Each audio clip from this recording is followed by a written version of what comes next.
In the last quarter of 2022, economic growth contracted by 1.3%, dragged down by load shedding and other economic pressures.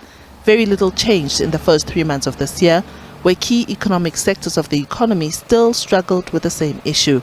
Nedbank forecasts growth of 0.2%, driven by activity in the agriculture, mining and manufacturing sectors. Yes, we did have worsening levels of load shedding during the first quarter of this year, but what we are seeing from some of the high-frequency economic data prints already for the first quarter is that the economy proved to be much more resilient than we had previously expected. And so we could see the economy stave off that technical recession.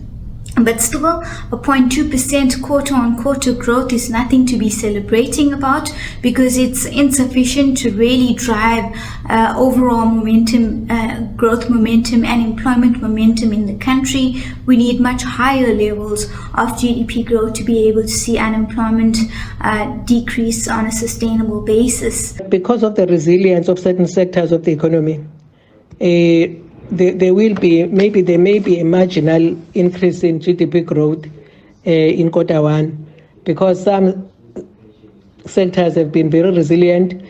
Of course, with load shedding, some companies and some sectors have been resilient. They've found different alternative ways of energy. So we can expect a marginal growth. It will not be much.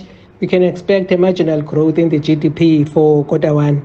But however, that growth will not be enough to give us the jobs that we want, because the GDP is required, the increase in GDP is required for job creation.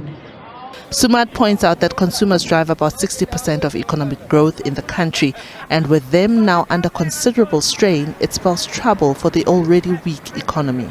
So if consumers are tightening their belts, it's difficult to see growth momentum picking up quite substantially this year.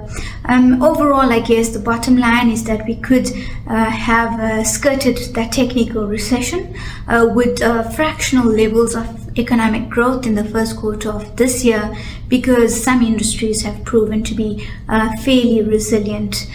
Going forward, however, economic data prints are suggesting a weaker second quarter for this year, and for the year as a whole we have a growth forecast of 0.2%, which would be the lowest since the 2020 COVID pandemic.